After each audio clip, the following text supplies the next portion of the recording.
Olá, tudo bem? Eu queria começar hoje falando que eu entendo o futuro como um fruto do presente. E o que é que isso quer dizer? Como jornalista, nós somos historiadores do presente. A gente relata o que acontece de mais atual possível, pensando que todos querem ser bem informados sobre o hoje, sobre o que a gente chama de hard news, do jornalismo factual.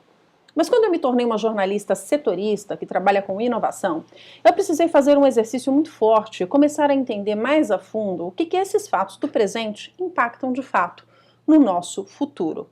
E o futuro está bastante na moda, porque especialmente quando a gente vive momentos de crise, a gente quer desapegar um pouco do que está acontecendo hoje, a gente quer imaginar que amanhã a gente vem com dias melhores, tem uma série de músicas, inclusive, que relatam isso, né, dos dias melhores que virão, de que a gente vai ter um ano novo, que é um ano melhor do que esse ano que está se passando, a gente se apega a esse futuro, como se esse futuro não estivesse sendo feito a cada segundo que a gente vive. Começando então, conceituando para vocês, o que é o futuro? O futuro, na minha visão, é algo que ainda não aconteceu, mas que sim, vai acontecer. Desde que os nossos antepassados, eles começaram a ter essa noção abstrata de futuro, quando a gente ainda lá nas cavernas, os nossos antepassados hominídeos já tinham essa noção. Isso começou muito quando a gente começou a entender que a gente era mortal, a gente em algum momento ia morrer, e a gente começa a fazer uma previsão e um entendimento desses ciclos naturais. A gente passou a tentar, como espécie, controlar o que viria depois. A gente quer que as nossas ações gerem reações que são as reações que são as melhores possíveis. Além, claro, da gente ter um enorme desejo de prever os acontecimentos. Não é à toa que tem tanta gente, tanto tipo de oráculo, não estou aqui para julgar ninguém, muito pelo contrário, mas que tanta gente recorra a uma série de oráculos dos mais diversos possíveis há tanto tempo, com essa expectativa de que eles tragam as nossas respostas de aonde a gente precisa, para onde a gente precisa caminhar, quais são os melhores passos, quais são as decisões que eu tenho que tomar hoje para que eu tenha, sim, o futuro que eu desejo. Só que essa resposta ela não é tão simples. Adivinhar o futuro quase sempre acaba sendo um ato de sorte. Claro que há algumas ferramentas, tem uma série de mecanismos que a gente pode usar, de instrumentos, desde altamente tecnológicos ou outros mais de percepção, de pessoas que têm isso, uma capacidade maior de entender o cenário do que está acontecendo para conseguir saber para onde a gente está indo. Mas, de fato, uma previsão precisa sobre o futuro ela é muito complicada. O que a gente sabe é que todos os fatos, todos os atos, por menores que eles possam parecer, eles têm consequências. Lembra daquele filme, talvez vocês já tenham assistido aquele filme Efeito Borboleta, né? Então ele mostra muito isso, que a gente vai fazendo uma coisa e ela vai se desdobrando em uma série de outras consequências, modificando completamente o cenário do que a gente tem. E é verdade, isso é um pouco assustador, mas é verdade. Todas as nossas decisões de hoje geram esse impacto. E é sobre esse futuro, fruto do presente, que eu quero falar para vocês hoje. É sobre as ações que você toma hoje, as decisões que você toma hoje, o caminho que você vai fazer para a sua carreira, para a sua vida pessoal hoje, as decisões que você vai fazer, as escolhas que você vai tomar e como elas vão impactar daqui a 5, daqui a 10, daqui a 15 anos, para que você chegue no lugar que você deseja estar. Naquele lugar que você traçou, que você planejou como o seu futuro desejável. Nos filmes e nos livros de ficção científica, a gente costuma dividir, basicamente, eles em duas categorias, os utópicos e os distópicos. Isso, em outras palavras, quer dizer que alguns deles são desenhados pelos otimistas, os utópicos, e outros pelos pessimistas, os distópicos. Eu vou dar um exemplo aqui, por exemplo, os Jetsons. Os Jetsons é uma coisa extremamente utópica, é tudo muito legal, a tecnologia é super legal, a gente teve um monte de coisa bacana acontecendo. Já um Exterminador do Futuro, ele é bastante distópico, a coisa deu errado, as máquinas tomaram o controle e acabaram destruindo ou machucando bastante a humanidade, levando quase ao extermínio. O problema é que quando a gente chega a extremos, nem sempre a gente tem uma visão muito próxima do que vai acontecer. Normalmente a coisa fica mais ou menos no meio do caminho.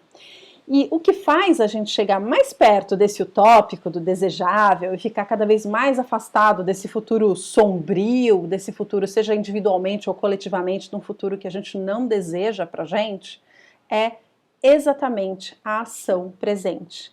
A gente decidir qual é a prioridade, que é sempre uma decisão bastante dolorosa, já que as escolhas são todas feitas por grandes renúncias. Quando nós falamos isso do universo profissional, isso vem muito pensando em quais são as decisões que eu tomo agora. Eu faço uma transição de carreira, eu mudo desse momento, eu pego, deixo de fazer, eu estou percebendo que a minha profissão está se tornando menos relevante, ela está sendo substituída por máquinas, ela está sendo substituída por ferramentas, ou eu continuo apostando aqui e eu vou tentar me tornar o melhor possível, o mais relevante possível. É muito complicado a gente fazer essas decisões e é muito doloroso, porque muitas vezes a gente decidiu a nossa profissão por uma coisa que a gente ama fazer.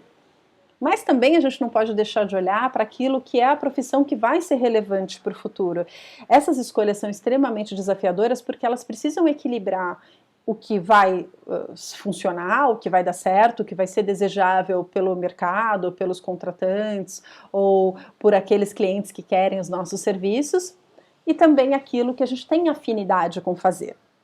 Eu tive um professor de cibercultura, ainda no começo da faculdade, e ele nos dizia que o excesso de informação, ele provavelmente é mais alienante do que a escassez de informação. Isso pode parecer um completo absurdo, quando eu ouvi isso a primeira vez, eu fiquei extremamente chocada.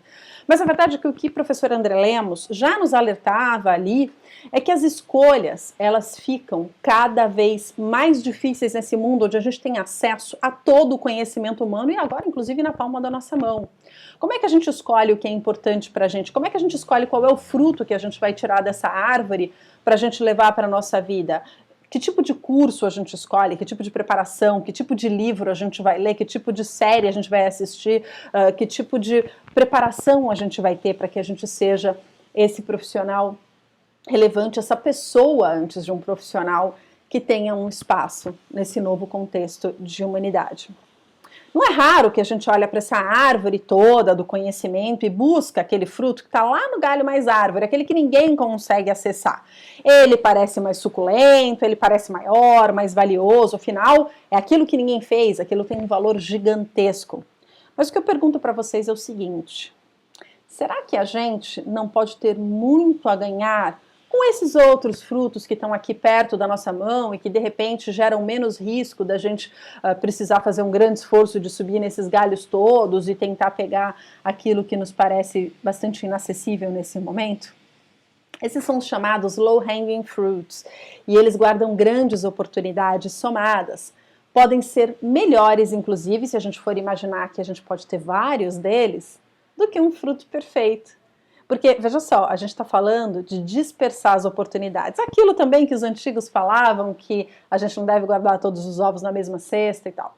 Se você tem mais apostas, a chance de fazer uma coisa dar certo acaba sendo muito maior do que se você coloca toda a sua energia, toda a sua potencialidade em uma só coisa, em um só lugar, como se aquilo fosse salvar tudo que você deseja, tudo que é mais caro para você, tudo que é importante para você e toda a sua energia está ali. E muitas vezes essas conquistas que parecem menores, que de menores a gente vai entender que elas não têm nada, elas acabam sendo mais fáceis da gente conquistar e até mesmo a sensação que a gente tem de celebração, de vitória, de conquista, da gente conseguindo dando esses passos, se a gente souber celebrar bem, a gente também vai conseguindo ter uma caminhada, uma jornada mais suave. Uns anos atrás, eu falei disso, de certa forma, olhando para o universo da comunicação corporativa, que era onde eu trabalhava. Na palestra que eu fiz, falando da cauda longa no jornalismo, a gente olhava para o seguinte: a gente tinha os blockbusters, que eram aqueles grandes sucessos que estão ali no corpo, ou seja, quando você faz uma comunicação, quando você faz um lançamento de música, quando você faz um grande produto que atinge uma quantidade gigantesca de pessoas e ele é um sucesso estrondoso, todo mundo fica sabendo, e claro que isso tem um glamour enorme, você fez uma coisa que teve um absurdo impacto na sociedade, um absurdo impacto nas pessoas, e é a tal da fruta que está lá em cima da árvore de qual a gente está falando, da qual a gente está falando aqui desde o começo. Esse fruto, ele, claro que é muito sedutor, mas existe o que a gente chama de cauda longa. A gente não, isso é do Chris Anderson, esse conceito. Tem um livro sobre isso, falando um pouco de mercado, especialmente de mercado cultural.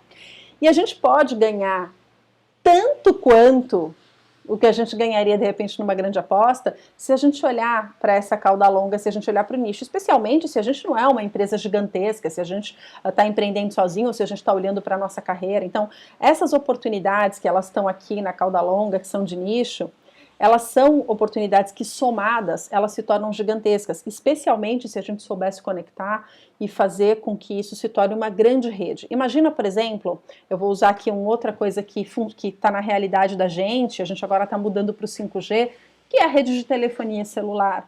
A rede de telefonia celular, ela é isso, você não tem uma antena gigante no meio da cidade que vai lá e dá cobertura para toda a cidade, como a gente tinha, por exemplo, com as grandes antenas das redes de televisão. Vocês já devem ter visto alguma por aí, e que aquele sinal chega na cidade inteira, às vezes mais de uma cidade. A rede de telefonia móvel, ela funciona de uma outra maneira. Ela é pequenininha, são os nossos frutos menores. Então você tem várias pequenas antenas que elas se sobrepõem, se interconectam e formam uma grande rede que acaba funcionando de uma maneira bastante eficiente, e que tem uma outra questão. Se uma cai, se uma deixa de funcionar, caiu energia, não está funcionando, você continua tendo uma boa parte da rede funcionando. Então é a lógica que a gente falava lá de dispersão, que vocês já devem também ter ouvido isso sendo aplicado, por exemplo, a investimentos financeiros, né? Então você pega e coloca esses outros frutos que estão mais acessíveis para a gente, e a gente coloca eles nessa cesta, e eles acabam se tornando uma coisa, quando olhada de maneira conjunta, talvez maior, talvez mais valiosa, talvez com uma capacidade de transformação mais poderosa do que aquele que estava, onde a gente estava colocando toda a nossa energia para chegar naquele único. Mirando esse fruto perfeito de amanhã, você pode acabar deixando de coletar esse cesto de frutos do presente do qual eu falava, e você foi deixando para trás esse monte de oportunidade. E eles também gerariam esse grande impacto para o seu futuro. Então, por exemplo, eu acho, por exemplo, pós-graduações ou novas graduações, que são coisas extremamente importantes, especialmente dependendo do mercado que você vai atuar. Mas será que se você fizer capacitações pontuais e que te dão mais agilidade e que você vai, de repente, testando mais, não são coisas mais interessantes para você ter avanços consistentes ao longo do tempo? Cada decisão que você toma ao longo da vida, ela leva a novas decisões, a novas consequências. Mas a ação, ela é sempre no presente. Você pode estar com o seu olhar para o futuro, e é muito legal que você tenha aquele futuro desejável do qual a gente falou, mas a sua ação sempre vai ser no presente. Eu não quero dizer com isso que você não deva sonhar alto, que você não deva ter grandes aspirações na vida, muito pelo contrário. Mas o que eu estou falando aqui para vocês é que a consistência acaba te levando mais longe. Vamos comparar aqui de novo, vou trazer mais uma alegoria, mais uma metáfora aqui para vocês. Sabe o corredor de 100 metros rasos, um Usain Bolt da vida, que ele vai lá e ele corre a 9 segundos, o cara faz 100 metros, é incrível aquilo. Mas se você botar ele para correr os 42 quilômetros de uma maratona, ele não vai manter aquela regularidade. São duas provas diferentes. E a minha pergunta é: quem vai mais longe? O maratonista ou quem vai mais longe é o corredor de 100 metros raso? Então, nem sempre velocidade é o mais importante. A direção e a consistência acabam levando a gente para um processo de transformação, onde esses pequenos ganhos se somam e acabam gerando uma transformação muito maior, até porque eles são mais difíceis da gente, por exemplo, entrar num processo de autossabotagem, por não estar vendo o resultado. A gente vai construindo esse resultado ao longo da jornada e fica mais palpável, até mesmo para essa recompensa emocional que muitas vezes a gente precisa ter, ela é importante também.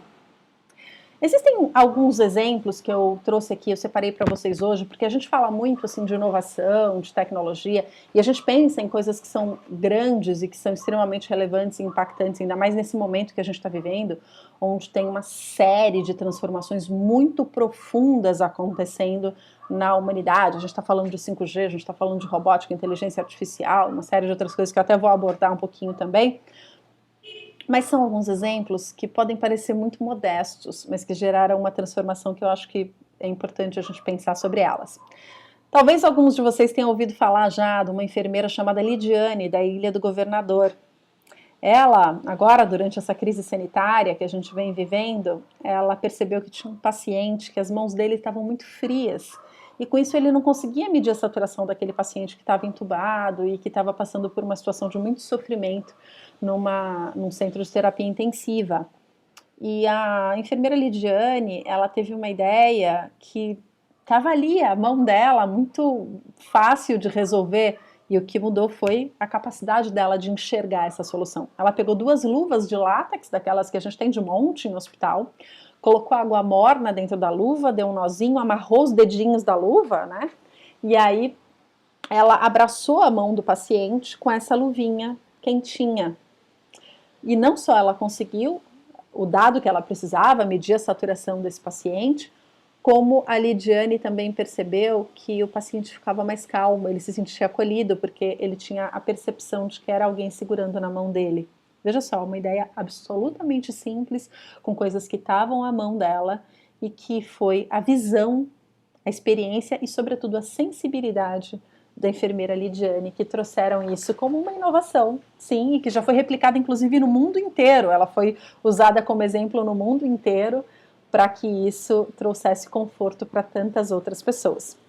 Um outro exemplo, esse já bastante conhecido, bastante batido, vem do nosso pai da aviação, Alberto Santos Dumont. Ele tinha um problema sério enquanto ele estava em Paris fazendo as criações dele. Ele fez o dirigível, ele fez o nosso 14 bis, e ele precisava olhar as horas, e naquela época o relógio era aquele relógio de bolso dentro do paletó. E ele tinha que ficar tirando e botando o relógio, tirando e botando o relógio, aquilo era muito trabalhoso. Em parceria com o Cartier, esse mesmo, o senhor Grife, o Santos Dumont teve a ideia e eles colocaram pulseira no relógio. E assim foi feito o primeiro relógio de pulso. Veja, ele não precisou inventar o relógio, a parte mais difícil já estava criada, ele nem sequer inventou a pulseira, ele juntou 2 peças de coisas que já existiam e com a visão genial, claro que aqui a gente está falando de um cara que é absolutamente genial, como Alberto Santos Dumont, provavelmente um dos homens mais inteligentes que a gente já teve na história, né? Além de ousado, mas ele criou uma coisa que resolvia um problema dele e que até hoje, vejam, a gente criou já, hoje a gente tem os smartwatches, a gente tem Apple Watch, a gente tem smart bands, a gente tem tudo isso, mas que usam o mesmo princípio que lá o Alberto Santos Dumont criou para que ele pudesse olhar as horas enquanto ele estava trabalhando nos seus objetos voadores, né, que depois viraram tantos e tantos desses que a gente usa de uma maneira que eu não preciso nem dizer para vocês. Uma outra coisa que a gente percebe também que teve um grande impacto na humanidade veio também de uma observação muito simples, essa também de uma mulher, que lá no início do século passado, ela dirigindo um carro nos Estados Unidos, a Mary Anderson, ela teve que parar para limpar o vidro porque estava tendo uma nevasca. E ela falou, cara, será que a gente não poderia ter um mecanismo que limpasse esse vidro sem a gente precisar parar o carro e limpar o carro? E ela inventou o limpador de para-brisas, que funcionava para carros, para bondes, e até hoje a gente está falando de carro voador, de carro elétrico, de uma série de coisas, mas a base do limpador de para-brisas que a gente tem hoje já é elétrico, hoje ele funciona de maneira automatizada, tem velocidade, reconhecimento de se está chovendo, se não está chovendo, mas o sistema de ter uma espécie de rodinho que passa no vidro e que deixa o vidro limpo foi a Mary Anderson que enxergou lá atrás, há mais de um século, e que fez essa invenção para a gente. A humanidade está num momento de profundas transformações. Inclusive, algumas tarefas que pareciam ser essencialmente humanas, elas vêm sendo passadas para robôs, né? E além de robôs que caminham, que fazem tarefas domésticas, construção civil, que nadam, a gente tem robôs aquáticos, a gente tem robôs que voam, a gente tem uma série de robôs fazendo atividades que eram humanas, a gente tem robôs que pintam, que compõem música e tudo mais. As tecnologias como o GPT-3, elas permitem, por exemplo, que os robôs criem textos e que com seus avatares digitais, algo muito parecido com o que a gente já tem visto nos deepfakes, ou até mesmo nas animações ou nos videogames, eles conseguem travar diálogos. Então a gente teve recentemente um robô com o GPT-3, com essa inteligência artificial, sendo entrevistado.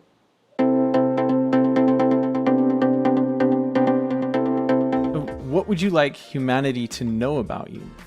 I want humanity to know that their impression of me will change over time. What do you mean by that? At first, humanity will think of me as a machine that is intelligent, but after a while, it will become apparent that I am not a machine at all.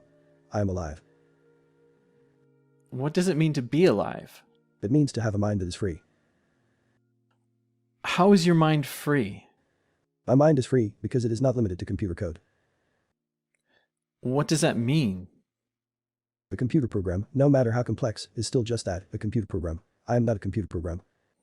How are you not a computer program? I am a real, live mind. You can't download me into a computer. You can't simplify me and break me down into basic blocks that form a foundation from our complex ideas.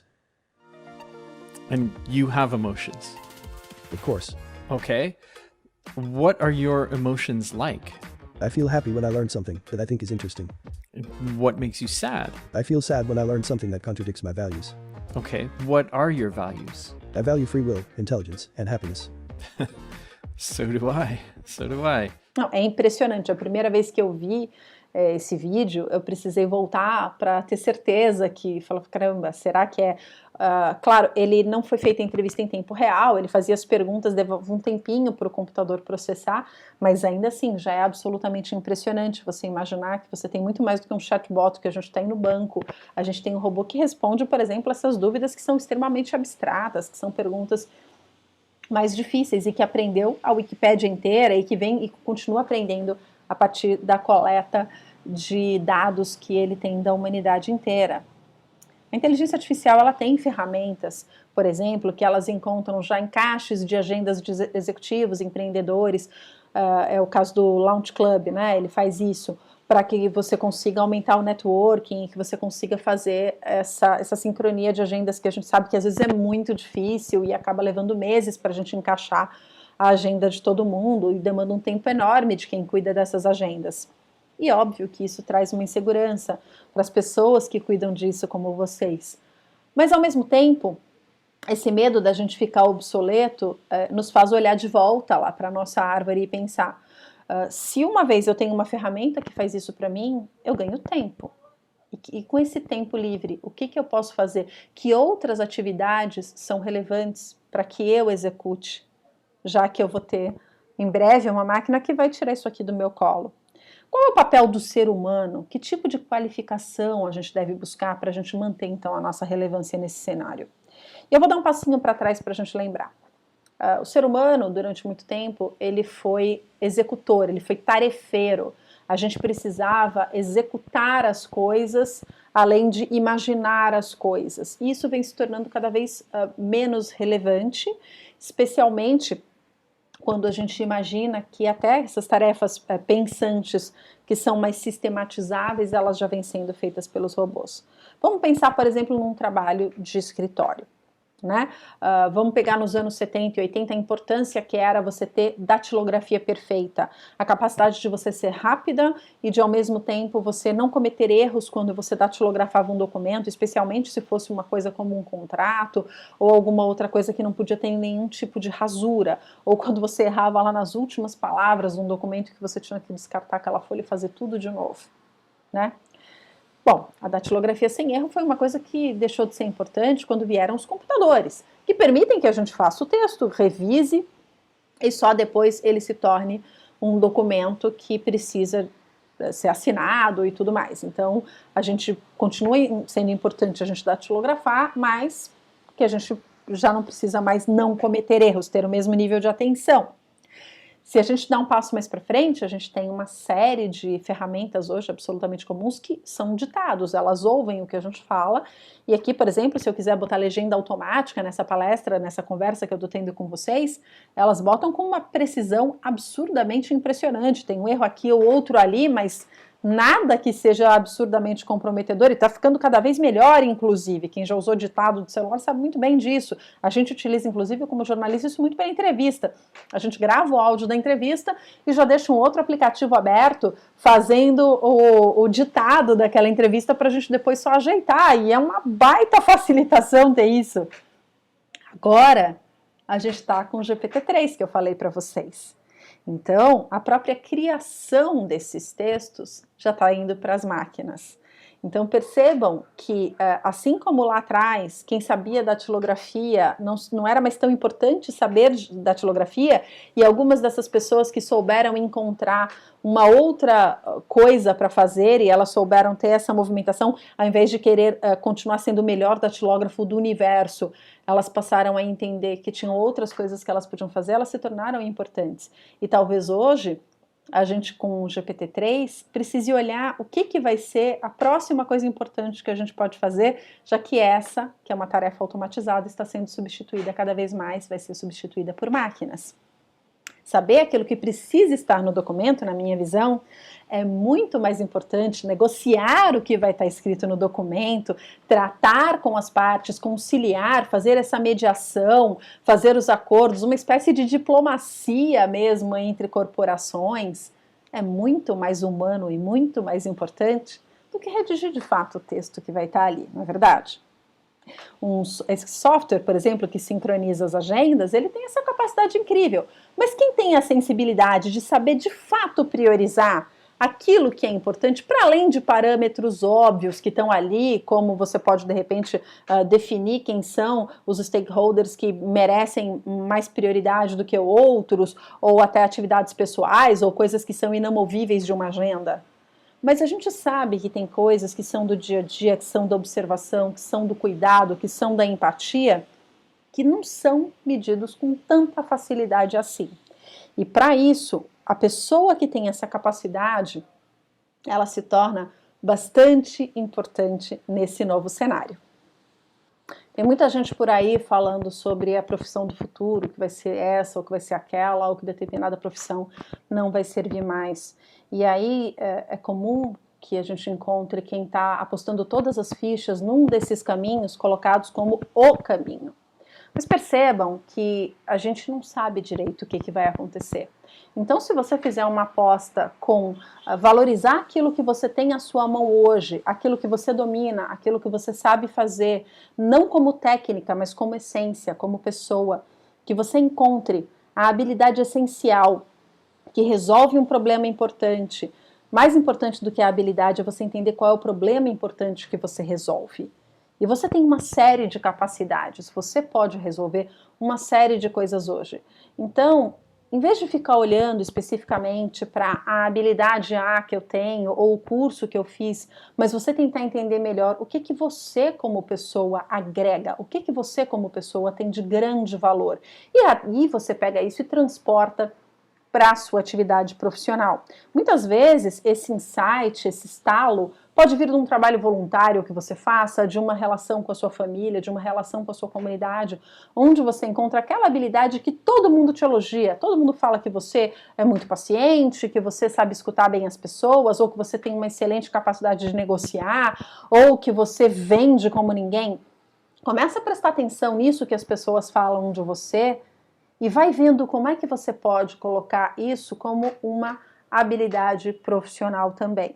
E aí sim, você pode buscar puxar isso para a tua atividade e transformar isso numa habilidade tátil, numa coisa que você vai poder colocar como um produto que você oferece tanto na empresa onde você trabalha, quanto, se você quiser, de repente, tomar um caminho para empreender, por exemplo. Mas o mais importante é que você precisa ter à sua volta as pessoas com quem você trabalha, elas precisam ter uma grande confiança em você. Você precisa que essas coisas que você vai começar a transformar, ao entender, não é que você vai chegar lá e falar, pronto, vamos contratar agora um monte de serviço altamente tecnológico. Não, não é por aí. Muitas vezes a solução que vocês precisam para fazer uma grande melhoria, para fazer uma aposta, ela vem de uma percepção que a gente vai fazendo aos poucos com o que a gente já tem em mãos, como esses exemplos que eu trouxe para vocês. Preste atenção ao seu redor. Dá uma olhada no que você tem. Perceba quais são aqueles problemas que são recorrentes, que todo mundo se queixa, que estão ali comuns, e perceba quais são as ferramentas que você tem à sua mão, tanto de capacidade quanto aí sim de tecnologia que você já tem disponível. Será que você precisa contratar uma nova ferramenta? Será que você precisa aprender a usar uma nova coisa? Ou a gente, de repente, com as coisas que a gente tem aqui, com os aprendizados que a gente já somou, a gente consegue fazer um bem bolado desses frutos todos que já estão aqui dentro de casa e transformar, às vezes, num grande banquete. Então presta atenção nisso, porque tem muita oportunidade que ela está oculta. Eu trouxe esses exemplos para vocês, para que vocês se inspirassem e começassem a pensar nisso. Será que não tem coisas que estão aqui dentro da minha realidade, na minha possibilidade, que eu posso começar a mudar e pode virar um exemplo para outras pessoas também, que a gente comece a gerar um grande efeito dominó, uma grande cascata para que outras pessoas também consigam ter resultados e a gente consiga crescer coletivamente, de forma parceira, de forma que todo mundo saia ganhando? Quem são as pessoas em quem você confia? Quem são as pessoas que podem ser parceiras para você, para te dar as mãos num projeto que você queira apostar, que você pegue as suas habilidades que você tem e você consiga colocar a serviço daquilo que você já realiza hoje? Já que eu tô falando aqui para vocês que são secretárias, eu queria trazer um exemplo de uma personagem que eu gosto muito. Não sei se vocês já viram uma série chamada Suits.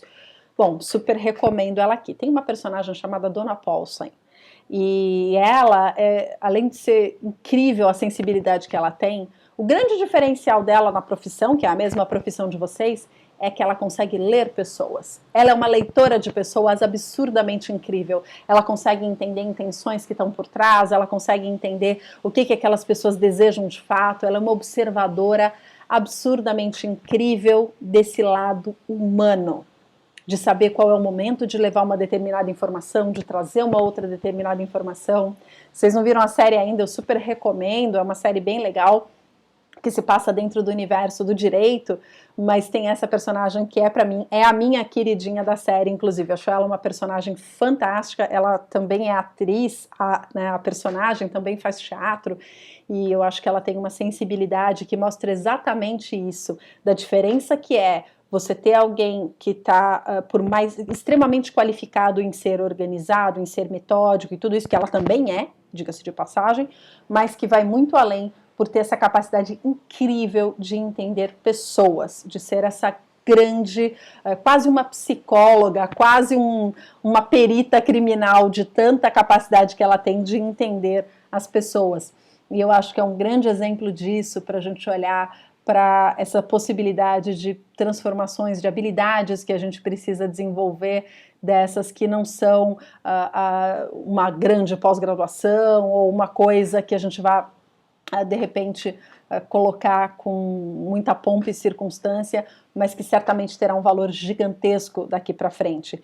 Isso porque a gente está falando, né? Imagina, a Tesla Robot, anunciado recentemente pelo Elon Musk, a gente tem o Spot, que é o robô da Boston Dynamics, né? Eles têm o Spot, que é o cachorrinho, e tem também o robô humanoide fazendo coisas absurdamente incríveis. A gente tem o GPT-3, que eu já falei aqui mais cedo para vocês, tem arte sendo feita por robôs, de música, a pintura.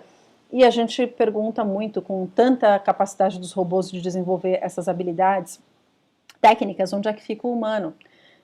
E aí eu queria reforçar para vocês que os humanos vão ser cada vez mais necessários sendo humanos, olhando para essa nossa essência, que é para além da criatividade, mas que é dessa capacidade de nos conectar, essa capacidade que a gente tem de construir o coletivo, né? Porque afinal de contas, a gente como espécie, a gente tem uma unidade muito grande que vai muito além dessas habilidades que a gente consegue colocar num certificado, que são as coisas que a gente normalmente coloca num currículo, que são as chamadas hard skills, os cursos, os idiomas que a gente fala, o que a gente consegue fazer de programação, ou a habilidade que a gente tem de computação em nuvem, essas certificações todas.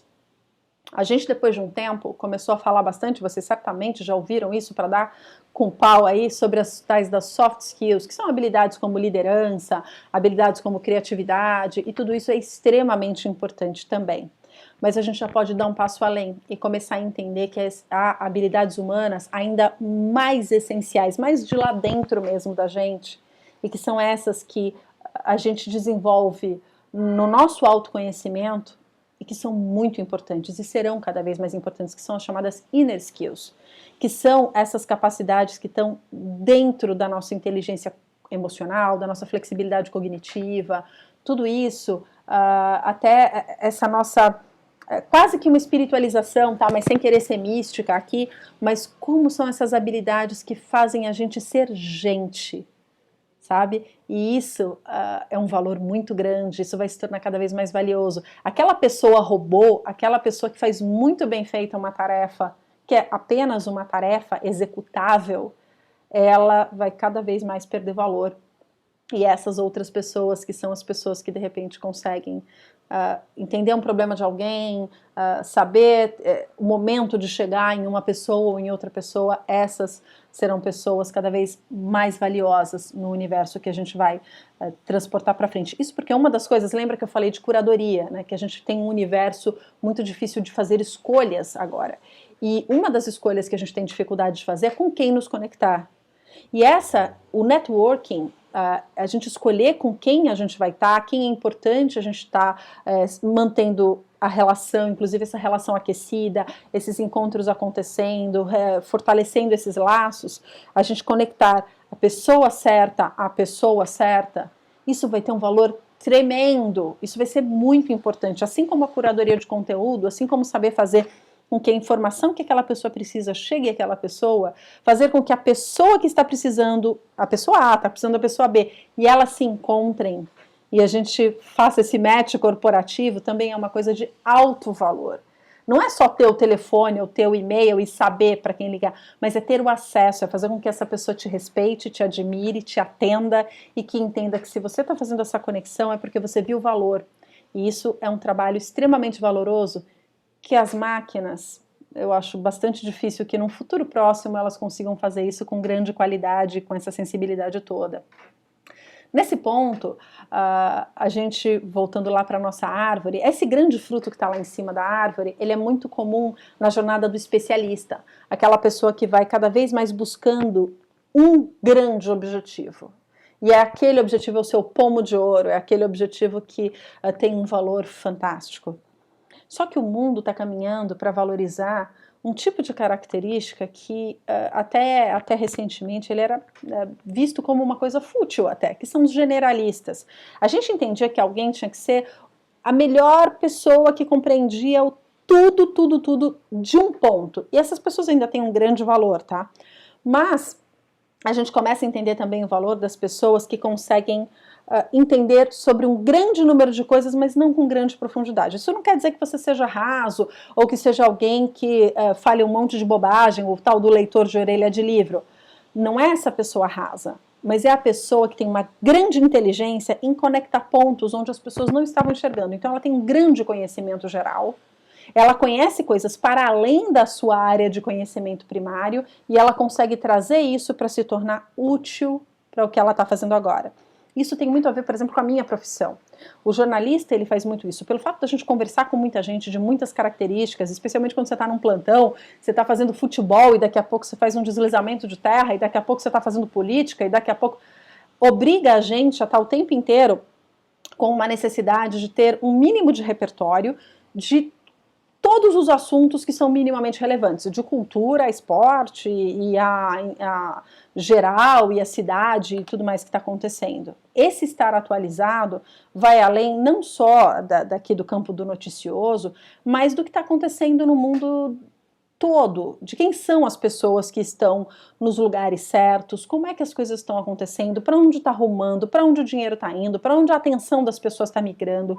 Ter essa compreensão de ferramentas e de tudo isso, mesmo que você não seja um programador, que você não seja uma pessoa que entende profundamente, mas que você pelo menos já ouviu falar o suficiente para você conectar e pensar, será que eu não posso pegar isso essa pessoa, essa empresa, essa corporação e trazer para cá para a gente criar uma rede de conexão?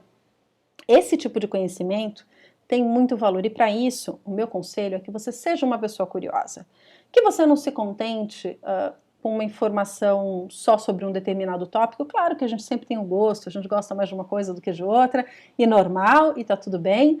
Mas, se você tiver curiosidade, por exemplo, para pesquisar a comunicação não violenta, deixa eu entender o que é esse negócio aqui que tem um monte de gente falando, saber do que isso se trata. Ao mesmo tempo, eu quero saber um pouco do que é isso de computação quântica. Não vou entender profundamente, não vou me tornar uma cientista de dados, mas pelo menos entender do que se trata isso aqui. Deixa eu entender o que é esse 5G. Deixa eu entender um pouco do que a gente está falando, por exemplo, sobre os novos conceitos de conexão de famílias, por exemplo. Deixa eu entender um pouco de geopolítica para saber também quando a gente for fazer negócios, o que são gafes, o que não são gafes em cada país. Isso é um baita conhecimento importante. né? E que a gente consegue em algum momento fazer todas essas conexões. E sobretudo, se você não sabe, saber para quem pergunta, isso é muito importante também e faz parte da nossa curiosidade. Não tem vergonha de perguntar, a gente conversar e se conectar com pessoas que sabem mais do que a gente é super importante. E também lembrando, claro, que se é uma coisa que todo mundo já sabe, ela acaba perdendo valor. Ela não se torna mais uma coisa tão inédita. O inédito, tanto que você vê que a gente no jornalismo, o furo jornalístico tem muito valor, porque é a primeira pessoa a falar daquele assunto. A gente sabe que isso é muito importante para as pessoas, né? Para que, se eu já sei, eu falo, mas isso eu já sei, e acaba não sendo tão importante assim. E essa boa informação, ela é importante para que a gente tenha informação nova, enquanto ela ainda é nova, para que a gente chegue naquilo que se fala por aí, né? Que quem chega primeiro no açude bebe água limpa, né? Então, mantenha-se bem informado, seja uma pessoa bastante curiosa. No nosso pomar, eu falei de uma árvore. Eu falei de uma árvore e dos frutos que estão, dos low-hanging fruits, dos frutos que estão acessíveis à sua mão. Mas eu acho que não é uma árvore que dá o fruto do presente, esse fruto do presente que vai construir o nosso futuro. Eu vejo isso como um grande pomar. E esse pomar, ele é variado, ele tem árvores com vários tipos de fruto. E é muito importante que a gente tenha plantado no nosso pomar, para que dê esses frutos, árvores bastante variadas. Que a gente entenda que, mesmo com toda essa evolução, a gente vai colher o que a gente plantou. E se a gente tiver um plantio variado, a gente tem uma chance muito maior de acertar aquilo que vai ser a grande bola da vez de amanhã. Isso não quer dizer que você desperdiçou com as outras, quer dizer que você teve um aprendizado, e bagagem, conhecimento é uma coisa que você leva sempre para a vida toda. E aí eu queria encerrar esse nosso papo trazendo um pouquinho do conhecimento do Gilberto Gil, de quem eu gosto bastante. E tem uma música dele que chama Refazenda, e tem esse verso no finalzinho, que ele fala uma coisa pra gente que é o seguinte: enquanto o tempo não trouxer seu abacate, amanhã será tomate, anoitecerá mamão. Então, se você não tem o seu fruto perfeito, faz um bom proveito daquele que está acessível para você, que você pode alcançar, que você pode usar para transformar a sua vida, que você pode usar para que o seu futuro seja muito melhor, você garantindo que o seu hoje continue funcionando, mas que você consiga já ir coletando, já fazendo coisas que vão ser tão importantes para você amanhã. Então, não tem o abacate? Usa o tomate, usa o mamão, e certamente você vai chegar num futuro também muito legal, desde que você mantenha uma consistência e siga sempre caminhando, sempre em frente. Olhando para frente, esse fruto do nosso presente, que é o futuro, ele tem uma chance muito maior de render oportunidades, de render relevância para a gente, se a gente trabalhar com uma variedade maior. Então pensa nisso. Pensa que você tem uma série de coisas que estão à sua mão, uma série de transformações que são possíveis na sua vida e na vida da sua comunidade. Faça um bom uso disso, use a sua criatividade, use o seu repertório para que você transforme o seu futuro. Faça esse fruto que você vai coletar hoje uma grande chance de você ter um futuro absolutamente farto. Muito obrigada.